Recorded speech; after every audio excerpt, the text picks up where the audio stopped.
Hola, bienvenidos a mi canal conversando sobre psicología y educación.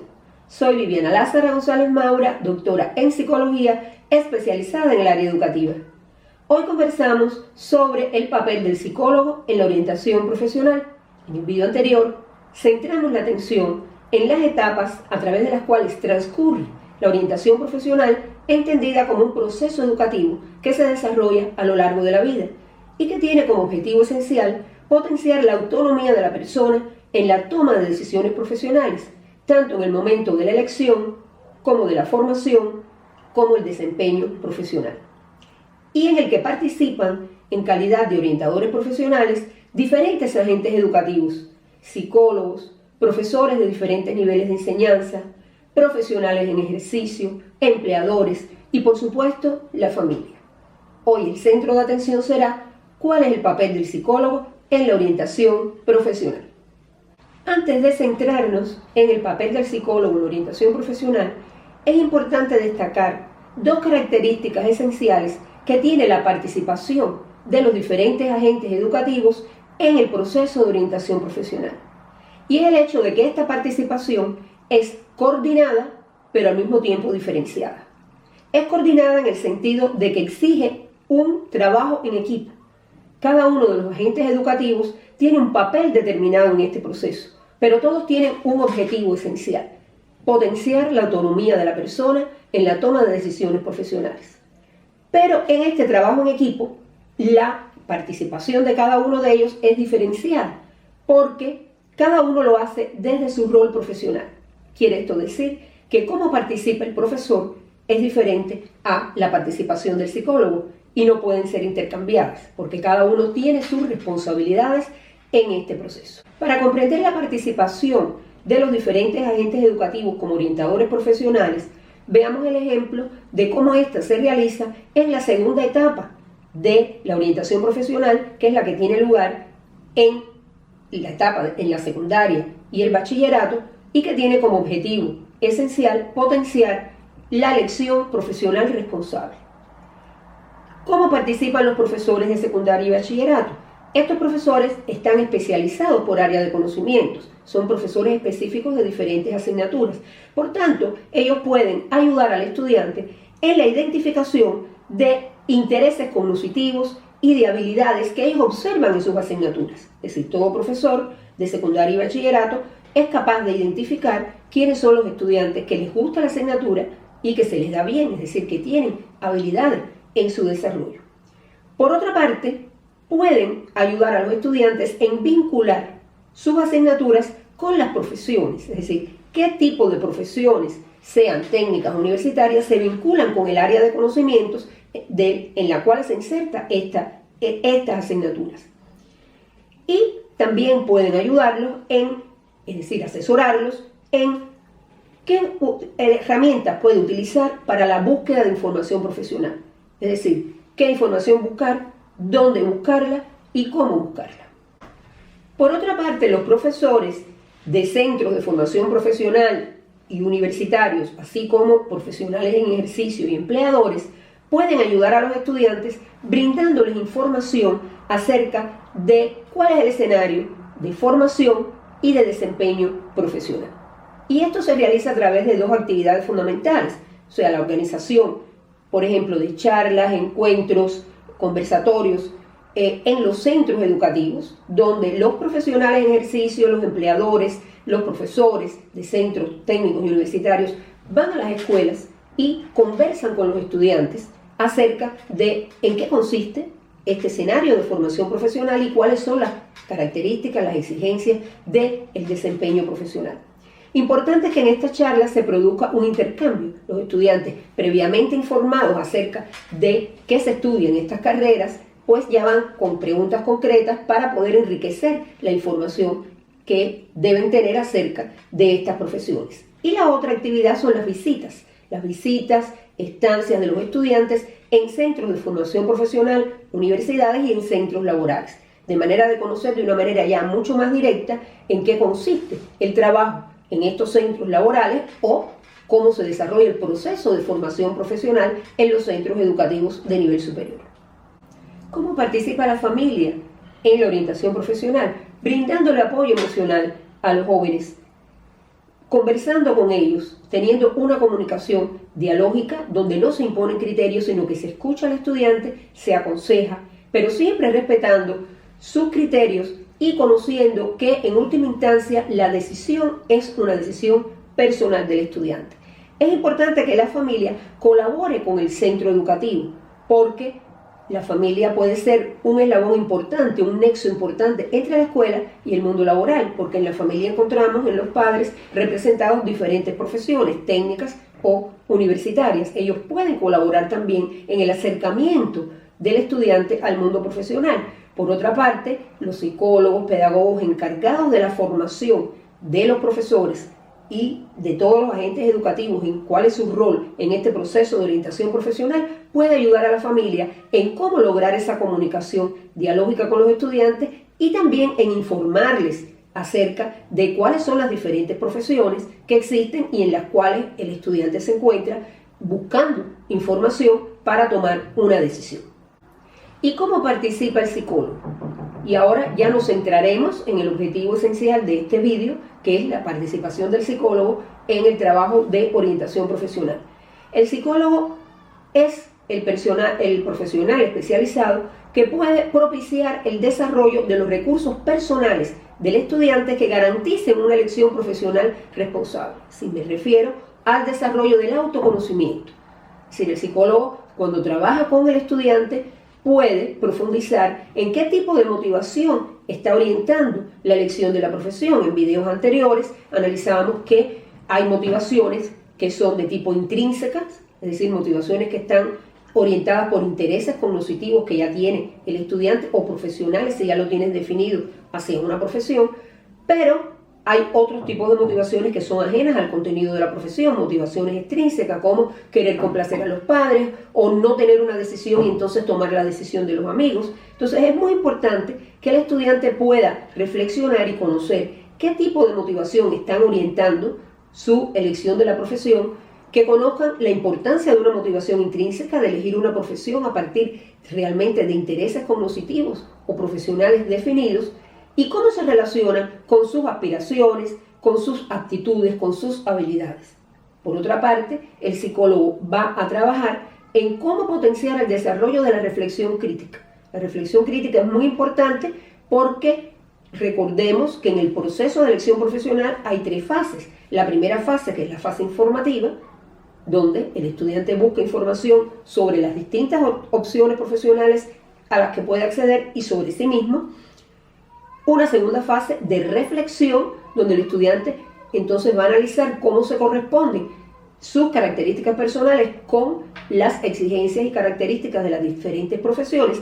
Y es muy importante que esta reflexión crítica se base en un análisis y en una valoración objetiva, no en prejuicios. Por eso en un primer momento decíamos, los profesores, los profesionales en ejercicio, tributan a el desarrollo de esta primera fase en lo que se refiere a dar información acerca de los diferentes oficios, las diferentes profesiones que existen, por las que puede optar el estudiante. Y el psicólogo se centraría en el autoconocimiento, en profundizar la información que tiene el estudiante de sí mismo, y después en la fase de reflexión, cómo el estudiante puede, a partir de toda esa información, entonces hacer una valoración objetiva que le permita llegar a conclusiones, a tomar una decisión. Y en el momento de la toma de decisión, como habíamos visto en vídeos anteriores, es que se pueden presentar conflictos. Y justamente el psicólogo se encarga entonces de cómo ayudar al estudiante en el afrontamiento de los conflictos. Por otra parte, y en este sentido es muy importante en el afrontamiento de los conflictos, desarrollar recursos personales como, en primer lugar, la posición activa, es decir, no evadir el conflicto, sino buscar soluciones personales a esos conflictos que se han presentado.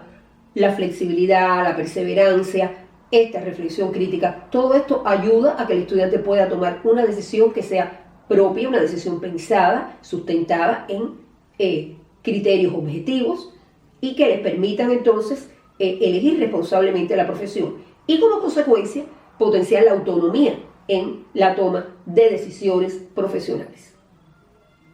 Y pudiéramos preguntarnos, bueno, ¿y en qué momento entra el psicólogo?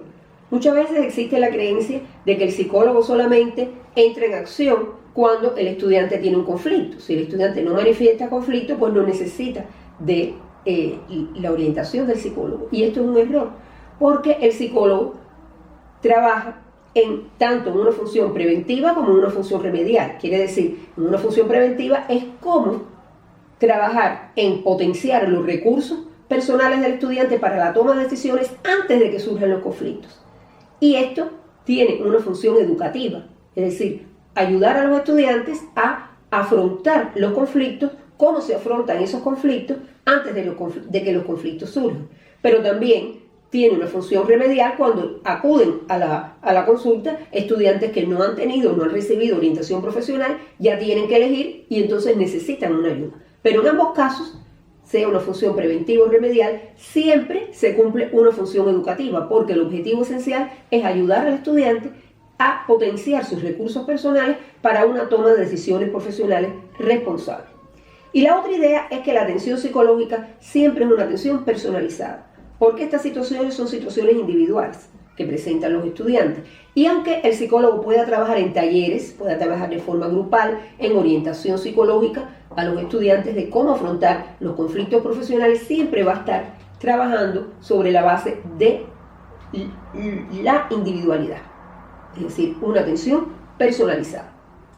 Para entrar entonces ya en el cómo trabaja el psicólogo la orientación profesional, tenemos primero que tener en cuenta desde qué bases teóricas él va a sustentar esta metodología, porque toda metodología está orientada por una teoría. Ya en vídeos anteriores, en el vídeo en que trabajamos el concepto de orientación profesional, cómo se desarrolla a través del siglo XX, habíamos dicho que la orientación profesional que predomina en la actualidad es un concepto de orientación profesional que centra la atención en la persona, que es la que toma las decisiones profesionales, que es la que puede integrar todos sus recursos cognitivos, motivacionales, personales, para lograr una decisión que sea responsable.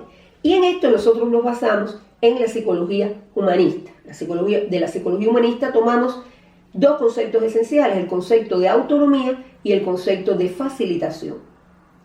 La autonomía, plantea la psicología humanista, es una capacidad que tiene la persona, que ya trae, es una capacidad inmanente al ser humano, pero que esta no se manifiesta espontáneamente, sino que necesita ser facilitada, necesita desarrollarse, construirse en un proceso de interacción social. Ahí viene el concepto de facilitación. O sea, el orientador en este caso sería un facilitador de esa autonomía del estudiante en la toma de decisiones profesionales. Y para ello, esa facilitación, y es importante destacar que a veces el concepto de facilitación se confunde y existe la creencia de que facilitar es crear condiciones favorables y dejar que el estudiante haga lo que considere. No es el caso. O sea, la facilitación implica una responsabilidad del que facilita este proceso en cómo acompaña al estudiante durante el desarrollo de la autonomía en la toma de decisiones profesionales y qué tareas va a plantearle al estudiante para que pueda potenciar y desarrollar esta autonomía en ese proceso de interacción social, en ese proceso educativo. Y ahí entra entonces el segundo supuesto teórico, el constructivismo social. Y ahí tomamos la categoría zona de desarrollo próximo que acuñó Vygotsky y que plantea que ¿qué cosa es la zona de desarrollo próximo? Es la distancia que existe entre el desarrollo real del estudiante, lo que el estudiante puede hacer por sí solo, y su desarrollo potencial, lo que puede hacer con la ayuda de otro más capaz, en este caso del orientador. Y de lo que se trata es de acercar esa distancia, de manera que ese desarrollo potencial llegue a ser real y el estudiante entonces pueda, en ese proceso de orientación, construir y desarrollar una posición autónoma en la toma de decisiones profesionales. ¿Cuáles son los aspectos metodológicos que se derivan de esta concepción teórica de la orientación profesional como proceso educativo orientado a la autonomía en la toma de decisiones profesionales? Lo primero que hace el psicólogo cuando va a atender a un estudiante en la orientación es hacer el encuadre. ¿Qué cosa es el encuadre? Es el definir qué vamos a trabajar, para qué y cómo vamos a trabajar. ¿El qué es el problema? El problema es aquel conflicto que tiene el estudiante y que no lo puede resolver por sí solo porque no tiene los recursos necesarios. Pero el problema a veces no es consciente para el estudiante. A veces los estudiantes llegan a la consulta de orientación profesional del psicólogo y cuando le preguntamos, bueno, ¿por qué vienes? ¿En qué podemos ayudarte? El estudiante empieza a decir diferentes cosas relacionadas con su situación de la elección profesional. Bueno, yo vengo porque en mi secundaria o en mi bachillerato no ha habido orientación profesional y entonces yo no sé qué carrera voy a elegir. Entonces otro estudiante puede venir, y de hecho lo hemos encontrado en las consultas que hemos atendido de orientación profesional, y bueno, ¿cuál es tu motivo de consulta? ¿A qué vienes? Bueno, yo vengo para que usted me haga el test y me diga para qué profesiones yo puedo ser bueno, cuál es la que yo puedo elegir. Aquí vemos que el estudiante no tiene claridad de cuál es su problema, por eso es la importancia del encuadre. Porque el problema no es que no exista orientación profesional, o el problema no es que el psicólogo le va a resolver el conflicto aplicándole un test vocacional. El problema es aquel conflicto que tiene el estudiante y que no tiene recursos para lograrlo. Entonces es muy importante definir ese problema. ¿Dónde está el conflicto? En el estudiante. ¿Qué tiene que hacer el estudiante para poder elegir la profesión y qué le falta para poder llegar a tomar esa decisión? Muy vinculado con el que, una vez que hemos definido el problema, que hemos centrado, ya sabemos cuál es el conflicto que presenta el estudiante, podemos entonces definir el objetivo, el para qué, es decir, hasta dónde queremos llegar. Y este objetivo está relacionado con el problema. No es lo mismo, digamos, un estudiante que llega a la consulta y que dice que no tiene un interés definido hacia una profesión, no ha habido orientación profesional en la escuela, él no sabe qué hacer, que un estudiante que llega, como he tenido y recuerdo en otras ocasiones estudiantes que he atendido, que me dicen, mire doctora, yo vengo porque ya yo he decidido, ya yo sé que mis intereses van por las ciencias sociales. He buscado información acerca de la profesión, he tenido entrevistas con profesores, con diferentes profesionales, con estudiantes de las carreras, y ya yo he definido que lo que más me gusta dentro de las carreras del área de ciencias sociales son derecho y periodismo. Pero no sé si escoger derecho o periodismo, entonces yo vengo para que usted me ayude a que yo tome esa última decisión porque es una decisión muy importante. Entonces ahí vemos que en este caso es un estudiante que ya tiene un camino trillado, que ya ha tenido un proceso de información, ha buscado información, ya ha reflexionado sobre la carrera, ya está a un paso de llegar a tomar una decisión final. Ese estudiante en pocas sesiones puede llegar y podemos plantear como objetivo que él llegue a la solución, es decir, del problema, que en su caso sería definir qué carrera elegir, si periodismo o derecho. No es la misma situación del estudiante que llega a la consulta y que no sabe, no tiene intereses definidos, está presionado porque ya necesita tomar una decisión y no sabe qué hacer. Quizás con ese estudiante podamos trabajar y llegar hasta potenciar los recursos personales necesarios para tomar las decisiones profesionales y termine entonces el proceso de orientación con un proyecto profesional y con un plan de acción de cómo afrontar los conflictos profesionales. O sea que es muy diferenciado de acuerdo con las características personales que presenta el estudiante, cuál es su problema y hasta dónde vamos a llegar, que es el objetivo que vamos a lograr. Y una vez que tenemos el qué y el para qué, entonces pasamos a definir y que el estudiante conozca, bueno, el cómo, es decir, qué metodología de trabajo vamos a utilizar. Una vez que ya está definido el qué, para qué y el cómo, ya podemos hacer un acuerdo, y es lo que se llama el contrato, es decir, un acuerdo de cómo vamos a trabajar. Y aquí es muy importante que quede claro para el estudiante que no es el psicólogo el que le va a dar la situación. El psicólogo tiene la responsabilidad de acompañarlo en este proceso, de diseñar tareas de aprendizaje que lleven poco a poco al estudiante hacia una autonomía en la toma de decisiones, pero el estudiante tiene la responsabilidad de asumir, de realizar esta tarea, de comprometerse y de motivarse en este desarrollo de las tareas. Si ya todo esto está claro, entonces podemos comenzar a trabajar con el estudiante. Generalmente, esto que llamamos el encuadre y que culmina en el contrato, se realiza en la primera sesión de trabajo. Pero en dependencia del problema, si el problema no está claro para el estudiante, es posible que necesitemos 2 sesiones de trabajo. Una vez que ya hemos realizado el encuadre y ya tenemos el contrato, entonces podemos comenzar a trabajar con el estudiante.